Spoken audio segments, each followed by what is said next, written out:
Menurut Ketua Komisi 12 DPR RI Bambang Patijaya, hal tersebut dilakukan untuk memastikan seluruh kebijakan di sektor energi berjalan optimal guna menjaga stabilitas pasokan nasional. Ya, meski pemerintah memastikan pasokan bahan bakar minyak relatif aman di tengah lonjakan harga minyak dunia, DPR RI terus mendorong penguatan pengawasan di lapangan. Menurut Ketua Komisi 12 DPR RI Bambang Patijaya, hal tersebut dilakukan untuk memastikan seluruh kebijakan di sektor energi berjalan optimal guna menjaga stabilitas pasokan nasional. Bambang mengingatkan pentingnya peran seluruh pihak, termasuk masyarakat, dalam menjaga ketahanan energi nasional. Masyarakat bisa berkontribusi dengan menggunakan BBM secara bijak serta tidak melakukan praktik yang dapat mengganggu distribusi. Terkait dengan pengawasan distribusi BBM, ini aman, clear, nggak ada masalah. Jika terjadi penyalahgunaan itu sudah ada tindakannya. Kemudian juga menghimbau kepada masyarakat untuk mendukung daripada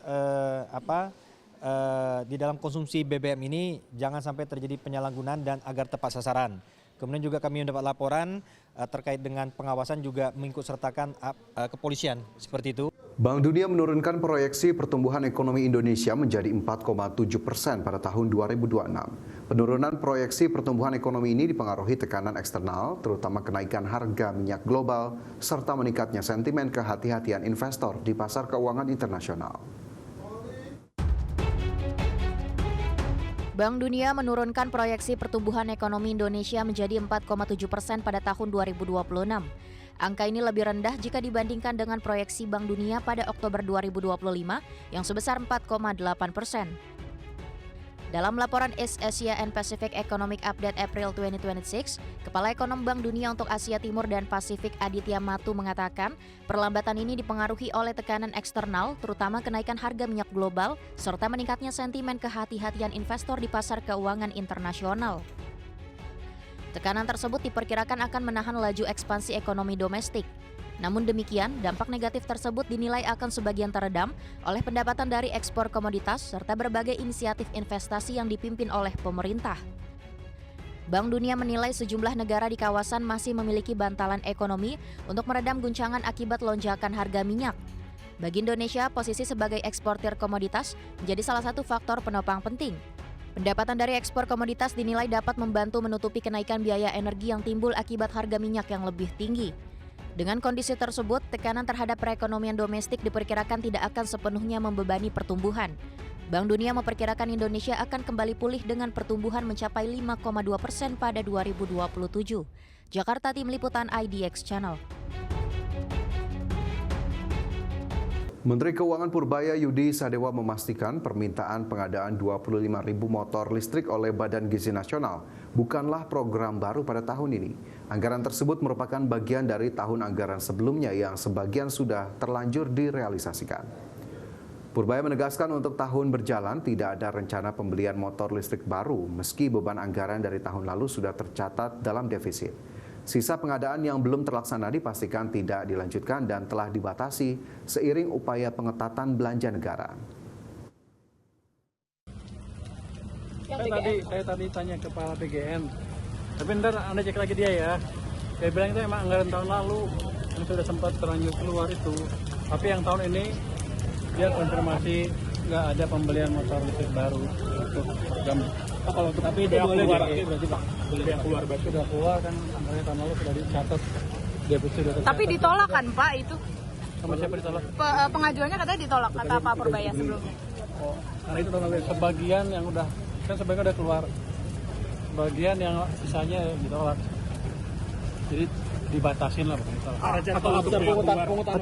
Pemirsa, kita ke informasi mancanegara. Korea Utara meluncurkan proyektil yang diduga rudal ke arah laut di wilayah pantai timur pada hari Rabu waktu setempat. Di mana pihak Korea Selatan menilai peluncuran tersebut terjadi di tengah meningkatnya tensi ketegangan antar kedua negara. Pemerintah Korea Utara meluncurkan proyektil yang diduga rudal ke arah laut di wilayah pantai timur pada hari Rabu waktu setempat. di mana militer Korea Selatan menilai peluncuran tersebut terjadi di tengah meningkatnya tensi ketegangan antar kedua negara dalam beberapa hari terakhir. Sebelumnya, militer Korea Selatan juga mendeteksi peluncuran rudal balistik dari wilayah Pyongyang yang saat ini masih dianalisis oleh otoritas Korsel dan Amerika Serikat.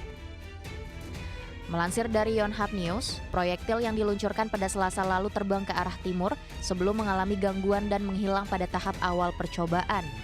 Sementara itu, peluncuran rudal balistik oleh Korea Utara dinilai telah melanggar resolusi Dewan Keamanan Perserikatan Bangsa-Bangsa, di mana pihak Pyongyang menolak aturan tersebut dan menanggapnya sebagai pelanggaran terhadap hak kedaulatan untuk membela dengan menyebut Seoul sebagai musuh utama konstitusi. Adapun komentar ini muncul setelah adanya sinyal yang sempat dianggap sebagai upaya meredakan ketegangan. Sebagai informasi, kedua negara sendiri secara teknis masih berada dalam kondisi perang sejak konflik pada 1950 hingga 1953 berakhir dengan gencatan senjata. Berbagi sumber IDX Channel.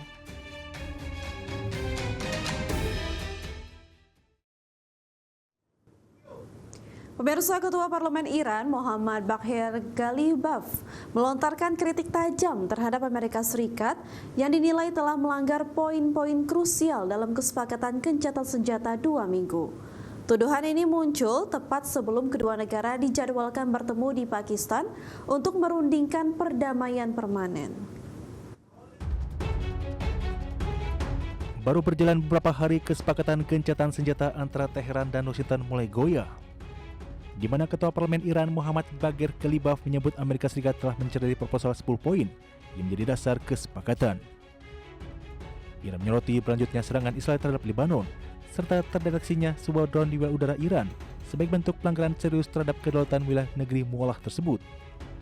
Perselisihan utama muncul terkait cakupan wilayah gencatan senjata. Pihak Iran menegaskan bahwa Lebanon masuk dalam kesepakatan, sebuah klaim yang juga didukung oleh mediator Perdana Menteri Pakistan Shehbaz Sharif. Namun Amerika Serikat dan Israel membantah hal tersebut dan tetap melanjutkan operasi militer terhadap milisi Hizbullah. Ketidaksamaan persepsi ini dinilai Ghalibaf membuat proses negosiasi ke depan menjadi sangat sulit dilakukan di tengah ketidakpercayaan historis yang mendalam terhadap komitmen Amerika Serikat. Selain isu militer, Ghalibaf juga menyinggung pernyataan Presiden Donald Trump yang melarang Iran memperkaya uranium.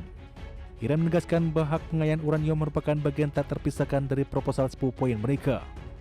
Meski situasi memanas, Ghalibaf bersama Menteri Luar Negeri Abbas Araghchi dijadwalkan tetap memimpin delegasi Iran menuju Pakistan pada hari Jumat esok.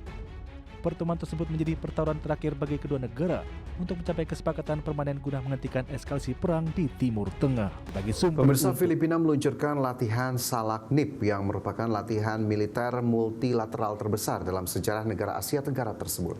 Di mana latihan ini melibatkan lebih dari 7.000 pasukan dari Filipina, Amerika Serikat, Jepang, dan Australia.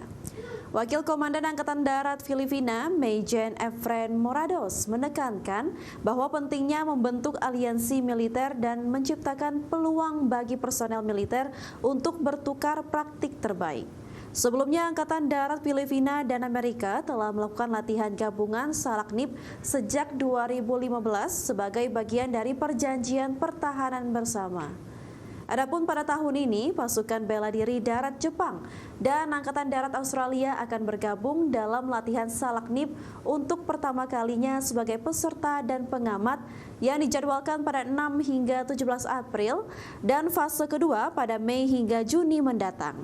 Di mana latihan militer multinasional tersebut akan berfokus pada pertahanan maritim dan teritorial, bantuan kemanusiaan dan penanggulangan bencana, serta operasi amfibi dan gabungan senjata.